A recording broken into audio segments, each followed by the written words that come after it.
For those of you who are listening at the moment who are not familiar with Oliver's work, I usually get our guests to just give us an introduction of themselves.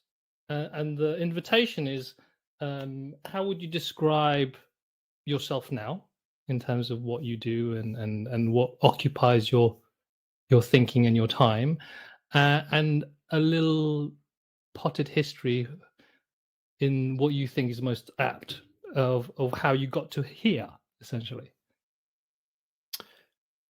Yeah, well, I guess it's very natural to want to answer that on the professional plane. You can probe me with therapist questions later if you want to, and I'll try and be open about them. But just to be quick about it, yeah, I would describe myself as an author and a journalist, becoming more author and less journalist as the last sort of decade has gone on.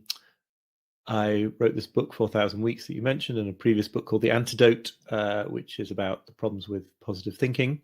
Before that, during that time as well, I wrote a column for a lot of years for the Guardian's weekend magazine called This Column Will Change Your Life, which necessitated explaining to lots of people that this was sort of meant to be a joke or a tongue-in-cheek name for the column, but I guess it changed my life. If not, I can't speak for readers. Sort of looking at the intersection of self-help culture, productivity, spirituality, philosophy, and it gradually sort of over the years that I was writing it got to just, I had the immense good fortune and privilege really of just being able to write about stuff that was interesting to me and compelling. So it was a great sort of test bed for all sorts of ideas. That's sort of how I got to here, is just sort of finding ways to keep being able to, number one, write, which is my personal, sanity requirement. And number two, to write about things that, problems that seem compelling to me and that I wanted to try to work out and to deal with. So to the extent that I've ended up writing and speaking in a register of advice, it's always kind of advice that I'm trying to create for myself as much as anyone else. I don't know if you wanted me to stretch back biographically. I was born in Liverpool. I grew up in York, not far from here. Spent quite a bunch of time working and studying in the United States. My wife's American. We have a 6-year-old son who's a dual citizen. So that's the surface level, anyway. Well, thank you. I think it's helpful to have that context, and I liked what you were saying in terms of what it seems like the writing is a necessity rather than a job. It feels like it's something that you are required to do for your own sanity as well as a passion. Is that how I heard that? Yeah, I mean, someone pointed out to me the other day. I hadn't really made the connection in my mind, but I've always been vaguely. Well, looking back at my own career to date, I'm always struck how I think of myself as quite a cautious, risk-averse, anxiety-prone person. But I've on a number of different occasions taken what seem in hindsight to be quite risky or bold choices, leaving a PhD program at Harvard University after a semester when it was kind of like an amazing thing to have landed, because I just knew that it wasn't for me.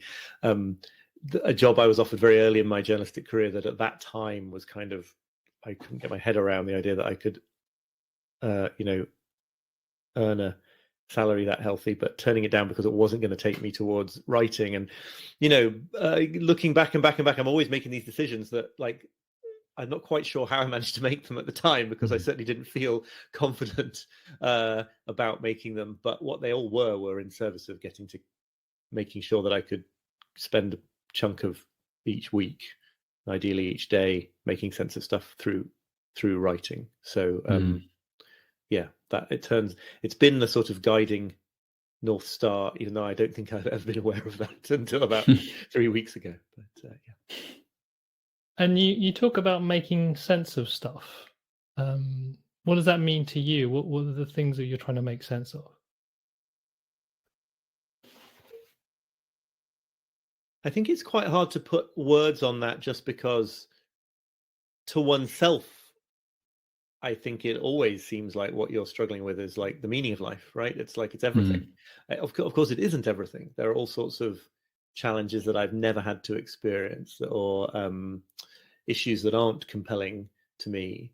But when I think about what is the domain that I'm sort of interested in writing and communicating about and talking with other people about, and maybe helping people with in some way, it is just like being in the world, right? I come up with these kind of impossibly general, maybe not very helpful labels for what it is.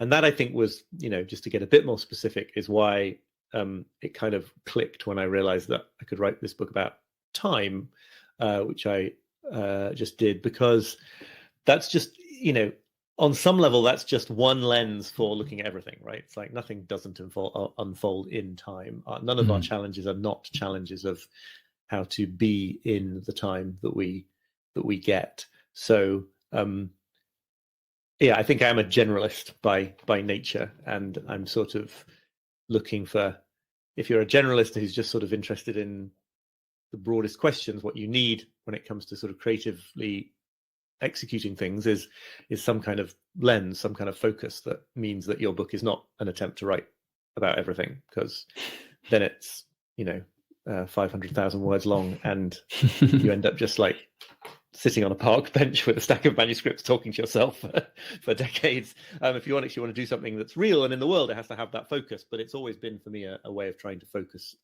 what feels like a very, very general set of interests.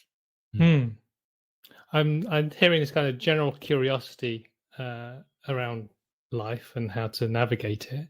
There's something I was curious about the idea of writing, because one of the things that we try and encourage people who go through our programs and people of our part of a community is to thingify their thoughts. And one way to do that is through writing and expression. And even a conversation I had this morning is like, this person had so much passion and conviction about the things they wanted to do. And the question was like, have you actually written that down or shared that with anyone? Yeah. And so there's something around working out, or what we call it, we've been inherited this phrase, working out loud, that is facilitated through this writing process. Yeah, and if I heard you correctly saying thingify your thoughts, I think that is brilliant. That is exactly part of it. So firstly, yes, there's this stage where like putting it out on the page, and very often kind of even before writing, it's like diagrams. Like I naturally seem to sort of think in diagrams rather than pictures or words, and so I'm often sort of figuring things out that way and then putting words onto them, or journaling, morning pages type stuff, which I also do. There is this sense of seeing things from a different vantage point. There's something a little impersonal about it, which I think helps to get it out of your very specific context. You can begin to see ways in which there are sort of general principles being addressed. So that stuff is really, I think it's a really useful thing, that not only for the end result of the work, but it just sort of keeps one sane as well, right? To see one's problems, actual life problems that you're experiencing on the page, is to sort of make them more tractable, make them more dealable with. And then a sort of specific subsection of maybe this is of thingifying is your ideas, is this notion of sort of putting specific words and labels onto concepts and ideas. So I've always been struck how when I can, doesn't happen all the time, but when I can sort of give a sort of good sort of juicy little label to some whole set of ideas, as I think maybe I've done in the book with ideas like what I call cosmic insignificance therapy, right? The sort of great benefits of understanding your own smallness in the scheme of things, something like that. It just becomes it becomes something I can go back to because it's got that label and it exists as a kind of a nugget in the world. And it also seems to really help in, leading other people to similar perspective shifts, to be able to kind of put things down in that way. And that wouldn't come without writing, right? That wouldn't come if I was just sort of, for me, if I was just wandering around thinking things or talking about them even. I think there's something around being able to put to words what other people may be feeling or not understanding about the way they're looking at life, that invites connection. And I was just going to hand over a bit to Lawrence, because in a sense, the way we started our work was very much about putting into words something we were feeling about work. And in this case, Lawrence, I was specifically talking about the Happy Festo. And I was wondering if how you would relate to that, and also thingifying your thoughts was the thing that was your set of words as well when we were starting out. Yeah, I'm sure like a lot of the best ideas I probably stole it from somewhere, but I can't remember what the source was. But in absence of that, yeah, I mean, the interesting thing is I never actually sought to carve out time to write. I wouldn't consider myself a writer. My wife's what I'd call a proper writer. She's studied journalism, ended up working in magazines. But I found it really helpful as a tool to communicate ideas, but also more than anything, just to build clarity, I think, for myself. So actually the process of writing was a process of clarity for me to understand what is it I'm trying to say, and also who am I talking to. And so, yeah, in the early days, we didn't really have a business idea with Happy Startup School. We had an agency at the time, but it was, I think, a set of ideas to communicate and then see what came back. And yeah, that led us to our first people to have conversations with. And it, like you said, using some language that maybe we hadn't seen elsewhere, just opened up curiosity for people. And so, yeah, we ended up putting a manifesto together, which was really almost, I guess, a view of the world and a set of beliefs and values. But yeah, it certainly cut through some of the noise, I found. So I found that process of clarity and distilling ideas helped other people connect with what we were trying to do. And I'm assuming with your work and the way I've understood your work, because I've listened to a few podcasts that you've been on, and also I discovered you on Sam Harris's Waking Up app. You've invited a lot of connection, I'm assuming, and people have been very interested in talking to you and finding out more about the way you look at the world. Yeah, I guess I think that's fair. I mean, I think I get a lot of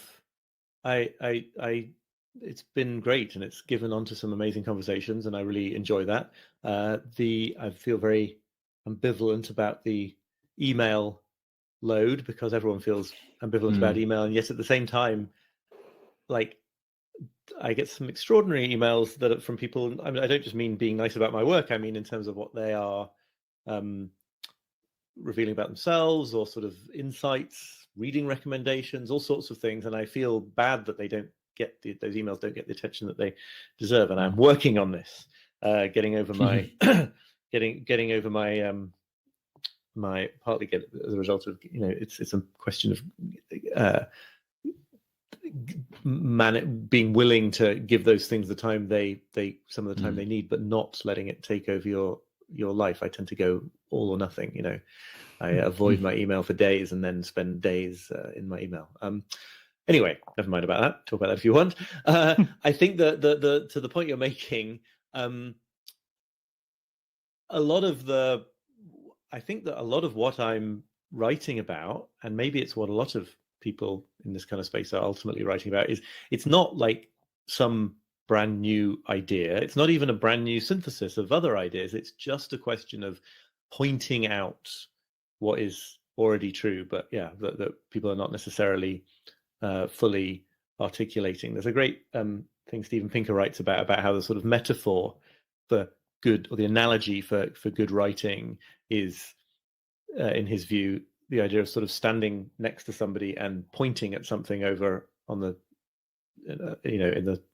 in their line of vision and saying, "Do you see that over there?" It's like, it's not a question of doing a big song and dance and showing them something they've never seen before. It's just a question of like directing their attention to something that when they look at it like that, they'll see, oh yes, I get it. That's how it is, and I already have understood that on some level, but not so clearly. And human finitude and mortality and the limitations of our time, like, couldn't be more the case for that, because like nobody really needs telling that their time is finite, or that they're going to die, right? It's what you can do usefully in that subject matter is sort of direct people's attention a little more to what what the ramifications of that are, what that means on a daily basis, and just sort of just kind of share the experience of being in the same boat, trying to make life work out. It's like a lot of it is just traveling the journey in together, I think, rather than necessarily making some great innovation in how you do it. That's really helpful, because I think one of the things I come across in our work is this need to, or this feeling to be unique, have a new idea, have something, essentially to lead from the front. Right. And I love, what you said there is like, I just got this image of standing on the coast, looking out at the sea, and then just, can you see that boat over there? And potentially the person's already seen it in their peripheral vision, but they just haven't taken note. And when the way you talk about this idea of time and death is like, in a world that is full of distraction, full of content, I think we don't, while we know that there's some truths about the world, we die, we don't necessarily spend time thinking about that or thinking about the limitations we have.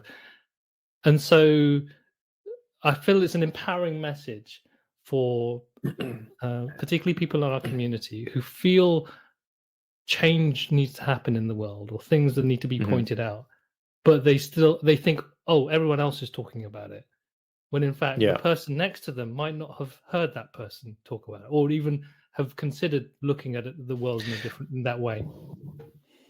Right. And I think, one of what this is reminding me of, and this is obviously from my point of view of, to the extent that I'm involved in running my own business or being an entrepreneur, it is entirely a sort of production of content-based thing. So that's the angle that I come from. But it's what I'm always struck by, and I was very, very influenced by that famous essay, 1,000 True Fans, that Kevin Kelly wrote years ago, which basically makes this argument.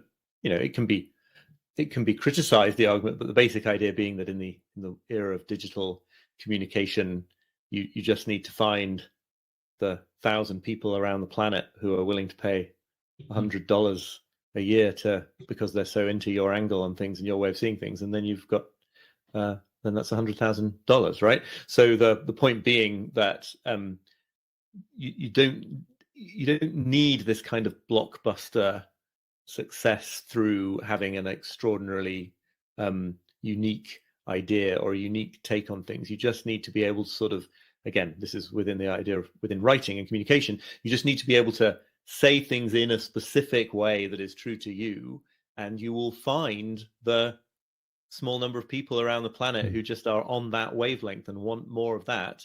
And just to talk about the economics of it for a moment, it's a very small number as a proportion of like the world's population, but it can be easily a big enough number to make this something sustainable to do. And it's a bit funny to talk about in the context of 4,000 Weeks, because that was actually the first time I've had a book that was like on a bestseller list and sort of in some sense did become this kind of bigger thing. Even then, when you look at the absolute numbers of book sales, like anyone who's conditioned to think in terms of like movies and TV or let alone, ride sharing apps or something, will just laugh in the face of book sales, which are all sort of really, as a proportion of the population of a country or something, minuscule. But they're big enough for to sort of make it all worth doing, and actually probably also to like make some degree of real change maybe in the culture. So I think that's just the really rewarding thing is like getting clear on what you want to say and finding that there's a bunch of other people who are really on that wavelength. It's just great. Yeah. Any thoughts about that, Lawrence, in terms of the 1,000 True Fans and just saying what you need to say, finding the people who resonate with it? Well, I think one thing a lot of people struggle with, I think, is blocking out the noise from everyone else. So there's maybe having clarity on who those people I want to attract are, but there's a lot of fear, I think, when people put their ideas out there and that they're going to get shot down or the trolls are going to jump on board and criticize them? Who do you think you are to be saying this or, talking about this? So I suppose there might be something about the confidence, where you found that confidence from, because it sounds like you ring-fenced your time in the morning for writing. Even back then, it sounds like you made some changes in your career, which maybe on paper didn't make sense financially, but you were clear that you needed to ring-fence that writing time. So you've obviously had confidence in your own ideas. Would you say from a young age that there's something here that's useful for people? Yeah, I mean, on some level, yes. I think that's just comes from, being sort of fairly well parented, and that is just an accident of birth for all of us. And some people have to struggle to get there more than others. That sort of basic trust that if you sort of have some ideas, there's something worth sharing. But I also, as soon as that's out of my mouth, I think it makes the experience I've had sound way less fraught than it has felt to me, because it's really, I have sort of, each time I've written a book and various other times as well, gone through this process of kind of suddenly thinking that there's nothing there, and then remembering that actually the thing that I have doesn't need to be, the definitive statement on this topic, doesn't need to appeal to everybody. In many ways, working for years in a sort of deadline-driven newspaper environment was tremendously useful for me. I'm happy to talk about that. But I think one downside of that whole milieu is that you were constantly thinking about, like, you were writing for a general audience. The Guardian is obviously a demographic segment. It's not everybody, but it's a lot of different people. And you're perpetually sort of picturing the person flicking through the paper on the Underground and like reading the first sentence of your article and then thinking like, oh, this is boring, and flicking off to the next page. So there's this constant kind of jazz hands need to sort of make sure that you get people's attention for as many people as possible.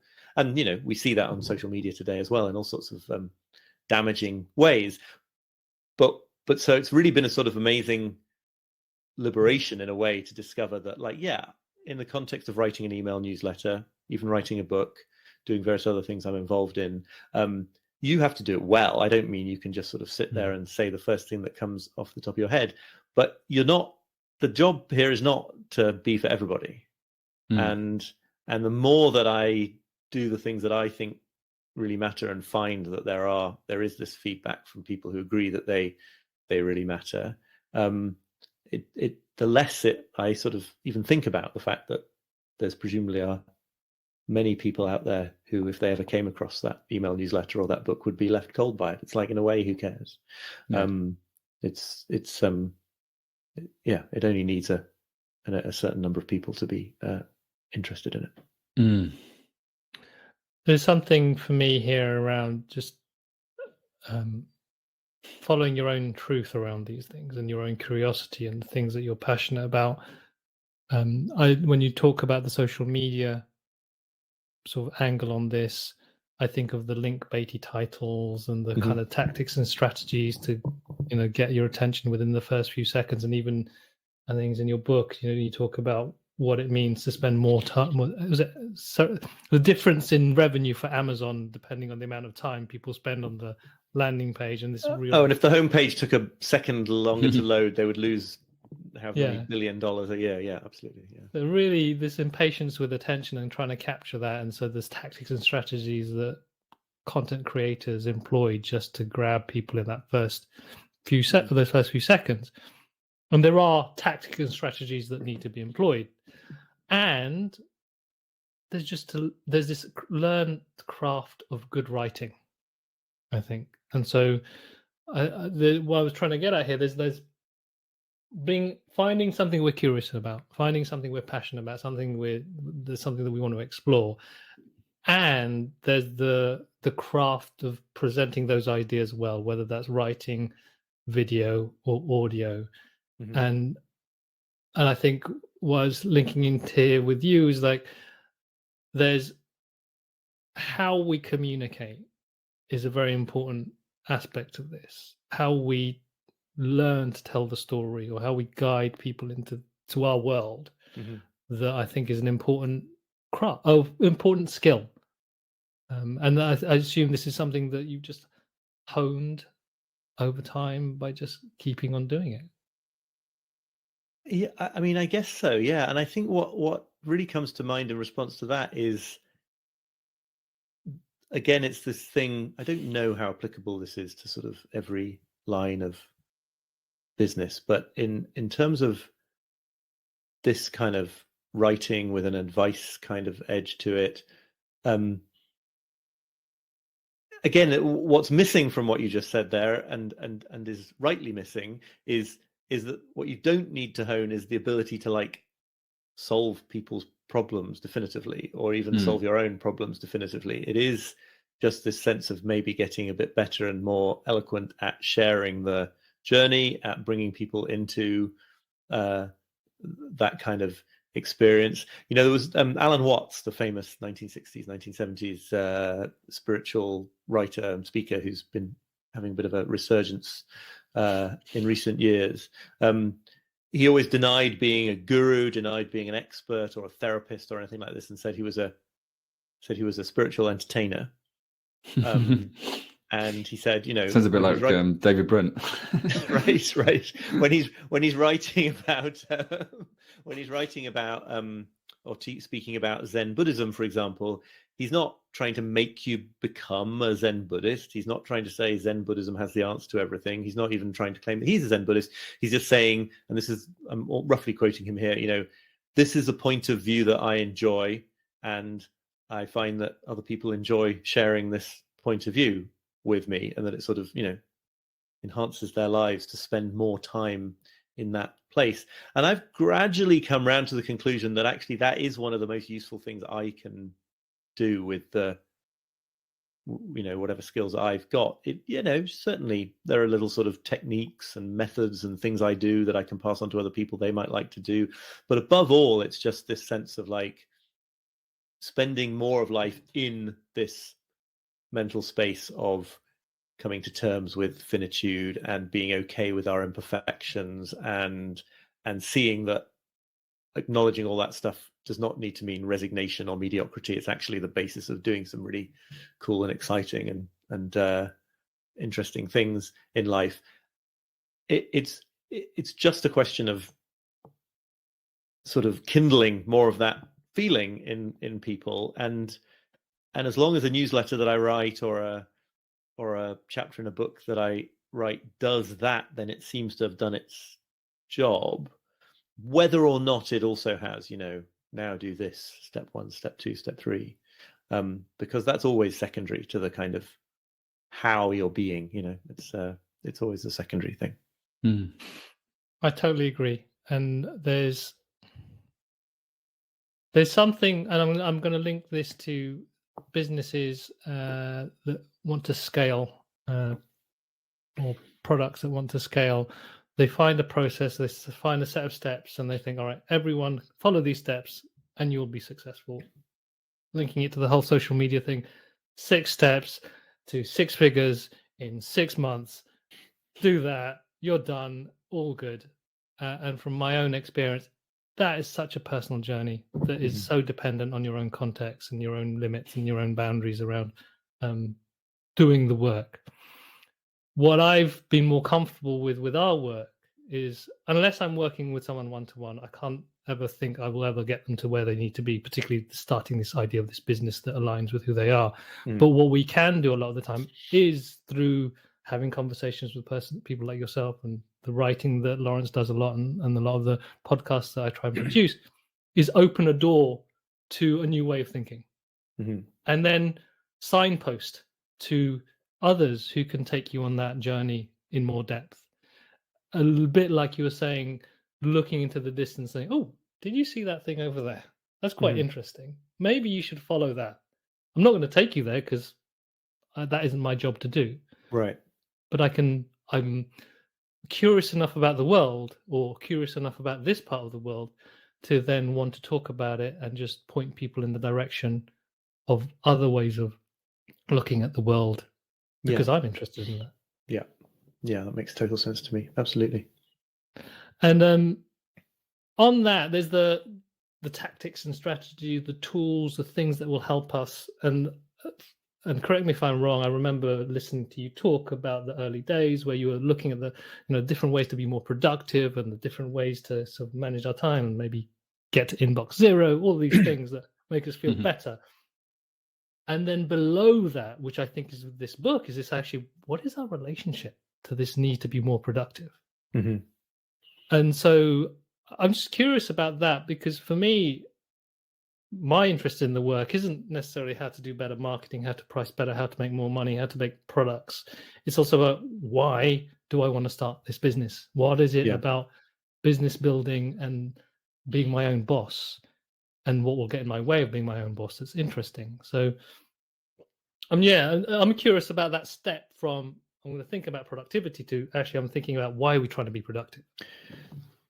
Yeah, I mean, I think one of my answers to this is just that I had this very fortunate situation of writing this column, short, weekly, deadline driven. Somebody would be mad at me if I didn't submit it, for many years. One of the things that I did there quite frequently was to sort of experiment with, read about, try to implement ways of organizing time, being more productive, focusing on what, the outcomes that I wanted to achieve.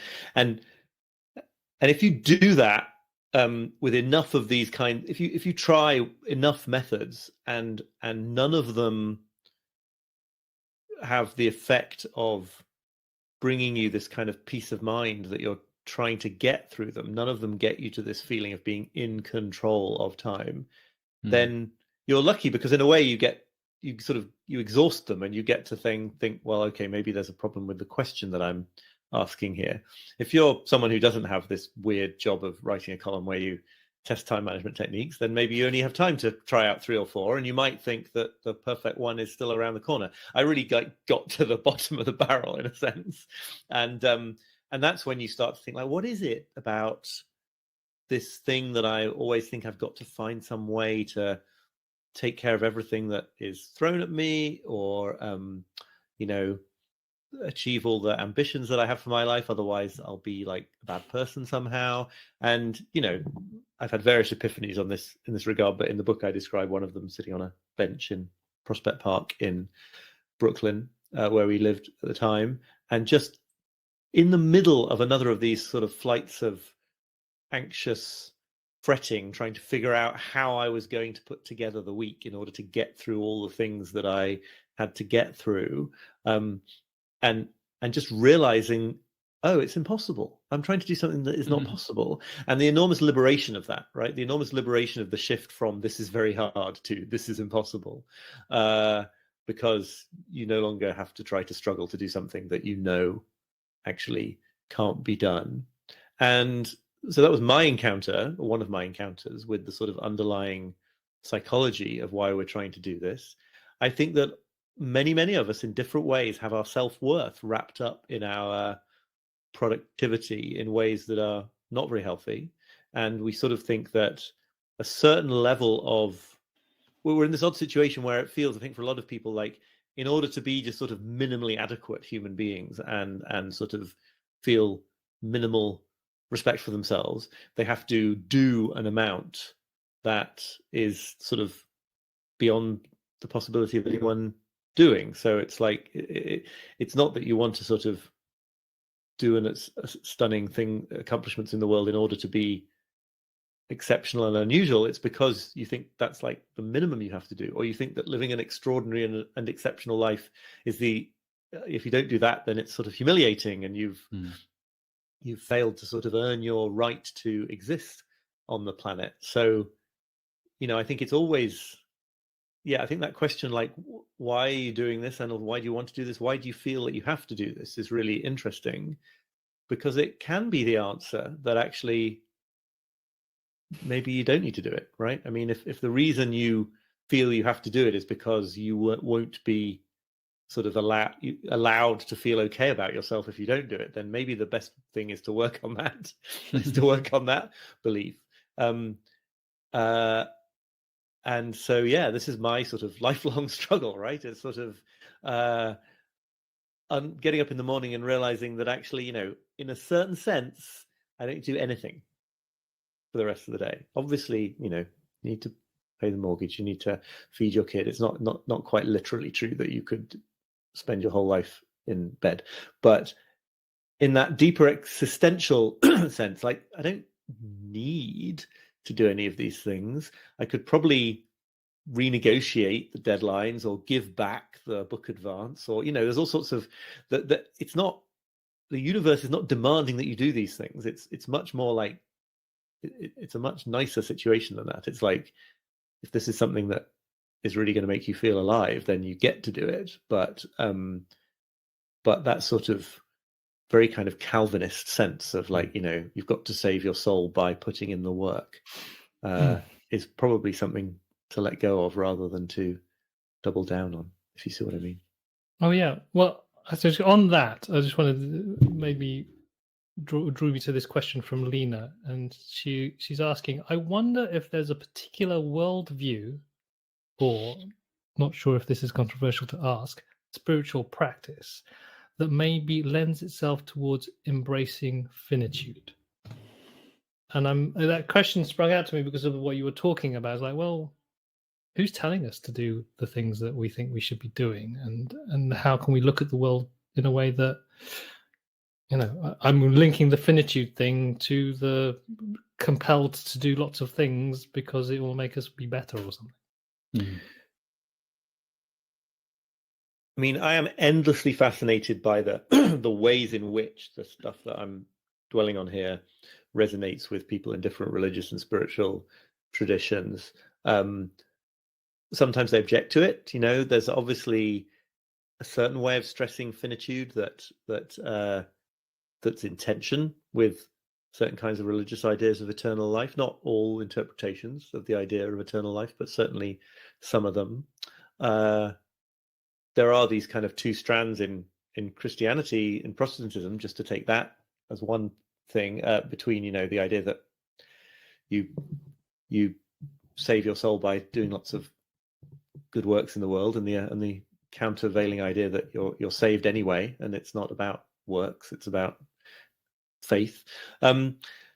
My own, I don't think there's necessarily one spiritual practice or one tradition. I think that these are sort of religious and spiritual questions just inevitably, and therefore every spiritual and religious tradition has something to say about them. I have found, just as a matter of what resonates with me, that Buddhism in general and Zen specifically has, and Soto Zen even more specifically than that, if there are people who know about this stuff here today, it seems to me to be the most sort of, to have the most resources to sort of talk about what we're talking about here, partly because it doesn't demand certain kinds of belief that I would struggle to say that I believed. It doesn't demand certain kinds of conceptual frameworks. It is pretty much explicitly an attempt to see through, let go of, go beyond those conceptual frameworks to like the reality that we're really in right now as it actually is. And so it's kind of it feels very consistent with not using concepts to try to make yourself feel like you can get through everything, or like fulfillment is coming in the future. It's very much focused on the present.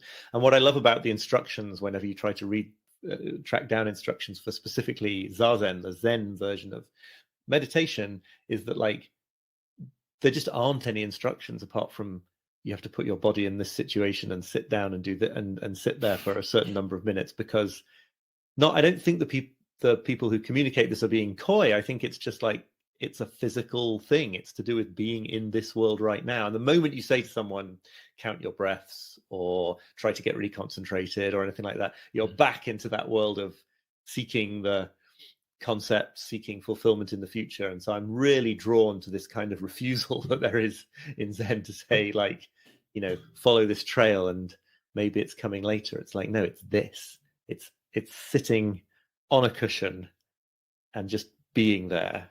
I find that very appealing, but I think it's all a question of personality and your personal history and what resonates with you and all the rest of it. Oh, thank you.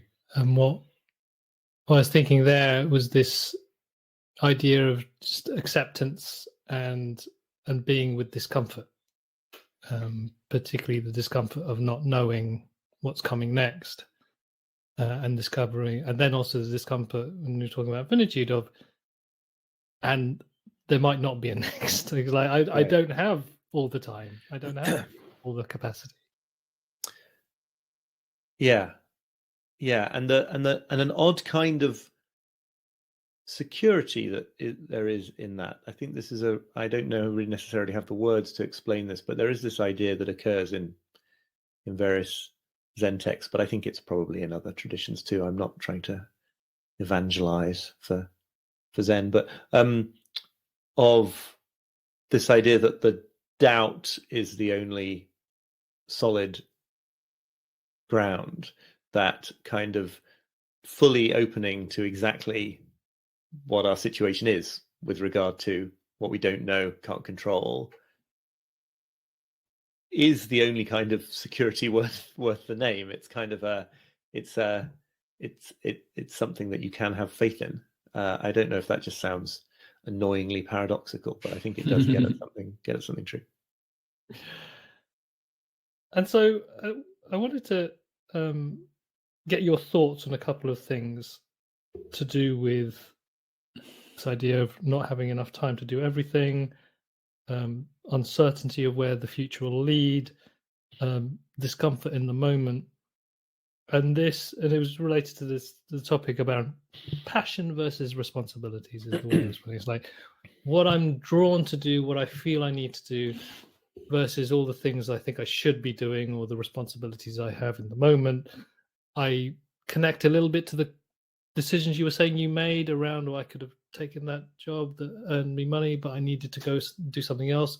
I could have continued with this opportunity to do the PhD, but I felt I needed to do something else. It's like, how have you made the decisions, some of these kind of challenging decisions of what felt like and maybe this is the wrong word, a whim or something that's like drawn to something versus what people around you need you to do or society tells you to do? Yeah, it's such an interesting question and quite a tricky one, because on the one hand, there's the kind of social pressure to, like, everyone always expected you to be a doctor and you want to be a performance artist, right? That sort of classic kind of thing. But there's also the kind of obligations that come from that, like, you do have on some level, the obligations to other people, obligations to children, parents, maybe to some extent partners for certain. And so in navigating all of this, you can't ever really just take the attitude, like, at least in a superficial sense of the term, you can't be like, I'm just going to do what I want, because plenty of times I don't want to do things that I think are absolutely part of my set of obligations in the world. I think that this has to be intuitive, ultimately, these kinds of decisions. I think it is a mistake to think that there's a sort of a system for taking them. But I do think there are sort of pointers, and one of the ones I write about in the book that has meant an enormous amount to me is this question from James Hollis, the Jungian psychotherapist, who talks about addressing the question to the sort of choices that you're facing, like forks in the road in life. He says, like, you should ask whether the path you're planning to embark on enlarges you or diminishes you. And, those words might not work for everyone, but what I love about it is, like, to me, that's kind of clear usually, and it bypasses this question of, like, what will make me happy, which is a terrible question to ask because we're so bad at predicting it, and it gets, short-term pleasure and long-term fulfillment get tangled up and messed up. So, I've had the experience many times of sort of not knowing what to do, and then actually when you ask a question like that, you kind of do know what to do. And what it enables you to see is that it enables you to discriminate between the kinds of unpleasantnesses and challenges and things in life that are part of growth and the ones that are just, like, bad, right? So if you're facing problems in your relationship, you might be really miserable about it. But if you ask that question, is what you're going through something that's enlarging you and enlarging you as a couple or a family, or diminishing you, that brings a different answer, right? And the same would work for a business challenge, certainly. It enables you to see that there are certain kinds of things that are kind of sucky to have to experience, but they are part of maturing and growing and becoming a bigger person. And then there are the other kind that actually are a red flag that you're in the wrong line of work, or that a relationship has reached the end of its run, or something like that. And they're the ones that sort of cause your soul to shrivel, rather than the ones that make you think, well, like, I hate this, but I can see that it's leading somewhere. So I think that is a useful thing. Then again, I also don't want to overemphasize how much I've ever thought through anything, really. I think this I love this idea that the philosopher Laurie Paul has about what she calls transformative experiences, of which becoming a parent is the sort of paradigm, but I think lots of other things apply as well. It's not only a point that applies to parents, where you make a decision in life that you can expect to change you so much as a person that you can't predict from before it whether it's going to turn you into the kind of person who would have wanted to take that decision, right? So it's not just the sort of cliche that after people have kids, they tend to be really happy that they had kids. It's like you might be someone who really wants to have kids, and then having a kid turns you into the kind of person who wishes who wouldn't have wanted to have kids, right? Who knows? You just can't tell. She uses the analogy of becoming a vampire by being bitten by another vampire, right? It's like it's a total personality change, and you can all sorts of contexts, like going into a different line of work, walking away from a job, changing the country you live in. They have a big enough effect on you that trying too hard to figure out whether the you on the other side of that is going to have endorsed the decision is probably just a fool's errand. Well, it's maddening, I think, and you just don't do anything. And I think that what I really like that phrase, and I think I like to hold on to that, is like, will it cause your soul to shrivel? Will it enlarge me or diminish me, or is it enlarging me or diminishing me? Is Hollis's phrase, and I think I think he would also probably endorse that sort of language. Is your soul? Is it? I love that. Yeah, I love is that. It good? Idea. Is it making us? Is the soul getting larger or? Yeah, or even just that is like, is that going to cause my soul to shrivel? Maybe. Right. All right, don't want to touch it. There's a line he uses. I don't know if I think it comes from another Jungian, and I don't think it comes from Carl Jung originally. But he talks about how like we tend to walk through the world in shoes that are too small for us, and this notion of kind of making sure that what you're doing is soul sized in some way. I think another phrase that comes from Hollis, or maybe from somebody that he's quoting. And it can be difficult because people can say, well, I don't like the situation I'm in, but I've got to be in it. And then it gets hard, and you've got to say, well, maybe it is sometimes the soul-sized thing to do to stay in situations that are not maximally creatively fulfilling if they otherwise are creating the work or the supporting the family that you want to create or support. But I think it's useful to think in terms of the soul, even regardless of what you want to sign up to in terms of beliefs about what that might be. I'm drawn to that, using that framework, or just the expansion of the contraction, the diminishing or the enlargement, primarily because last night I was at an event around men's mental health, and we were having a discussion around anger, healthy and unhealthy anger. And one of the things that came out of the discussion, what I found quite helpful, is like, I always thought anger was a bad thing, bad, but there's an expansive anger, and I'm standing my ground, holding a boundary, I'm protecting something, which seems like a expansive aspect of anger. And then there's the diminishing side of anger, where I'm trying to crush someone, and I'm trying to make them smaller, and I'm trying to oppress, in a sense. Yeah. And I'm relating that to that thing about, there's a feeling, even though it's not a great, particularly anger, it has its connotations, but if there's a sense of like, actually, there's an expansive feeling about it, whether whatever that decision, in this case, anger, that seems like a helpful signal. Yeah. Well, yeah. I mean, and that sort of speaks to that speaks to the whole sort of idea that emotions are messengers, right? Emotions are signs of things. They're not things that to be got rid of or encouraged necessarily. They just are. They're always the emotion. What you're feeling is always, in some sense, valid and okay. Obviously, how you act on the basis of it can be very much not okay.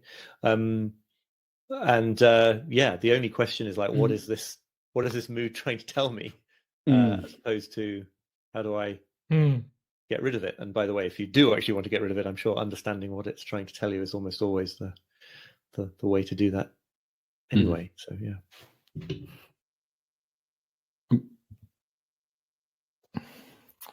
I think I'm experiencing a little bit of lag. I'm hoping you're able to hear me still. Yeah, slight lag on your end, Okay, I think. Cool.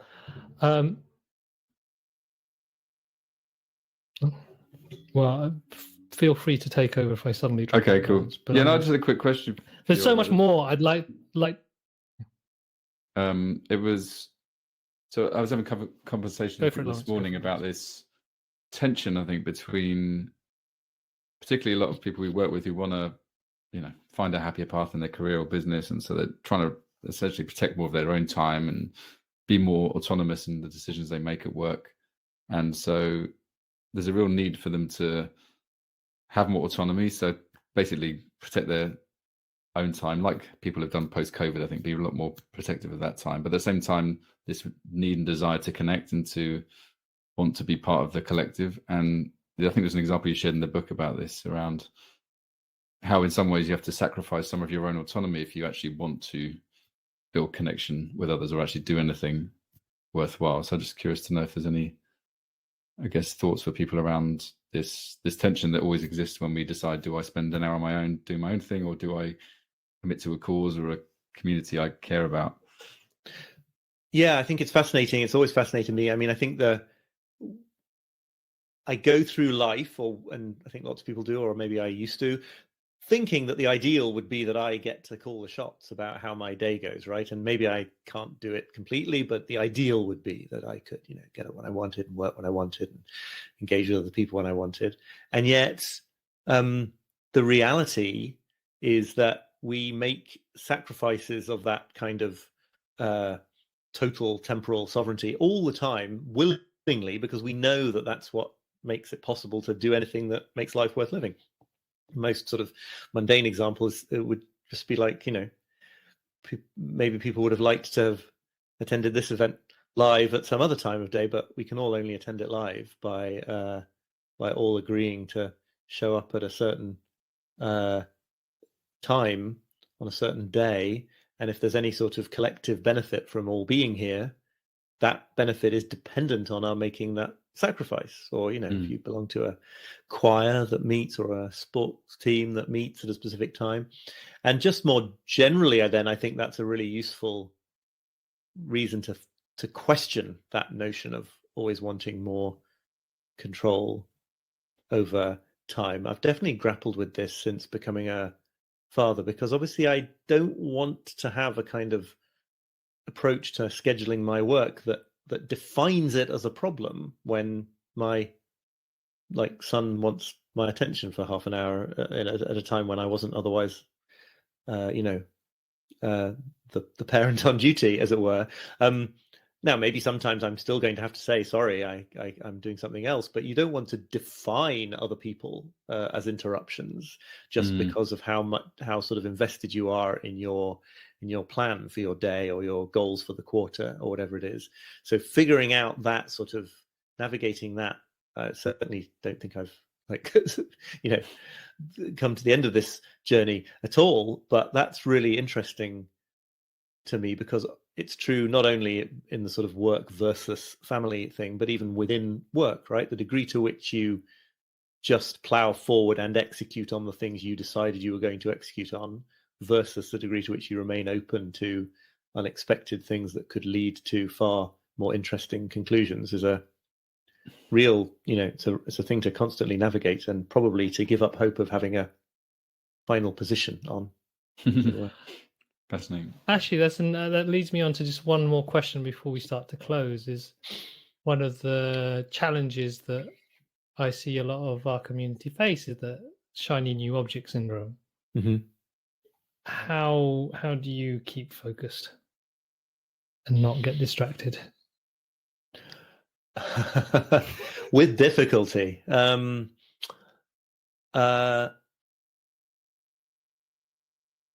mean, I do think that as I've gradually immersed myself in this perspective of sort of looking finitude in the face, as it were, you do naturally come to feel a bit more that every yes is a no to many other things, and so it gets easier to handle that. I'm certainly experimenting with ways of organizing my calendar that kind of, I call this fixed volume productivity in the appendix to 4,000 Weeks, that say maybe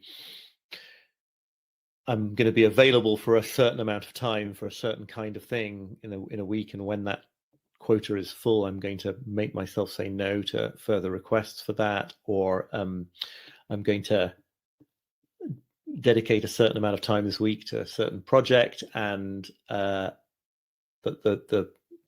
sort of success, the definition of success will be doing that and stepping away at the end of that time. The part where you stop is often just as important. And I just try in those hours of the morning that I began by talking about, I do try to have sort of one definable, ideally sort of physical goal in mind. I often sort of define my work for the morning as like, the draft of a section or something implicitly printed out. Like if I can hold it in my hands, that feels like I've made something for the day. The printer is much more closely involved in my writing life than I think it probably is for most writers these days, which is very annoying because they still haven't invented a seamlessly, flawlessly working printer, it seems. But bringing things into the world, saying, okay, I did that, put that aside, that has been done. I have sort of crafted a thing today. And that way, you naturally sort of keep going to the end of that thing rather than drifting off into other potential goals. David Brooks writes somewhere about how the way to deal with having too many things to do is to pick the things that really sort of make you alive, and then make them squeeze everything else out, rather than trying to find a way to handle all the other things. And a lot of my approach to handling overwhelm does involve neglect of things that probably on some level ought to be done, but you got to choose. Joyful neglect, or your JOMO approach. Now that's a practice and a half. Yeah. Oh, wow. Well, I don't want to take up more of your fixed volume of podcasting time. I would like to take more up of your fixed volume of speaking at a summer camp time, but I'm not sure how we're going to bring you over into that. But before we leave, I wanted to, there's this idea of 3 things that you believe to be true for you, personal truths. And I was curious for you to share that with us, if you have 3 that you feel that, kind of non-negotiable truths. Yeah. I feel like I've got like 100, but the 3 that I'll pick as being maybe very true and maybe useful to other people. Number 1, I would say it's never the wrong thing to look reality in the face, to sort of acknowledge where you are and how things are, and to have conversations and to find things that, I don't want to go on about this, but I feel like the canonical example here is like people who stressed about money and don't want to check their bank balance in case they find that it's worse than they're expecting, or who don't want to go to the doctors in case they discover something bad about their health, right? It's like there's always more suffering and avoidance in the end than in turning towards things and taking real stock of the situation. I have learned and have to continue to remind myself. Number two, I would say, I've written about this a lot, but is this fact that I sincerely believe is true, which is that everyone is winging it all the time, that other people's sense of confident certainty about where they're heading is mainly an act or an illusion of some kind, and that feeling unready for doing the thing that you're doing is a universal situation. And I find that belief very consoling, but also empowering, because it means that if I feel unready to do something, that's not a good reason not to do it, because nothing would ever get done if that was the rule. And then thirdly, I hope I can convey this idea briefly, because I still struggle to do it, but the way I put it in a newsletter recently was that I think you have to choose sanity now rather than later. I mean that if there is some value that you want to express in your life, or some experience of peace of mind or of calm that you're sort of striving to create in your life, you sort of have to just decide to express it now and then work on sort of deepening it, rather than buckling down and telling yourself that with enough stress and hard work it's going to be coming in a month or a year or something like that. So, it sounds very abstract, but I kind of mean, like, if part of your goal for your life is that you get to do some writing every day, you have to just start doing some writing every day. If part of your goal for your day is that there's always time to go on a walk for an hour, you have to kind of go on a walk for an hour today. Not if your close family member is in the emergency room or something, but you know what I mean.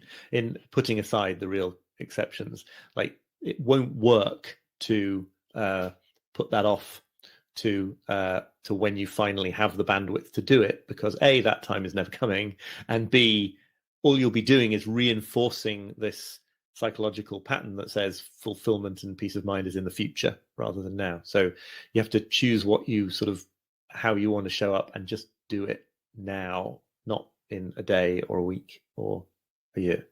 I hope that was moderately clear. That's mic drop moment there.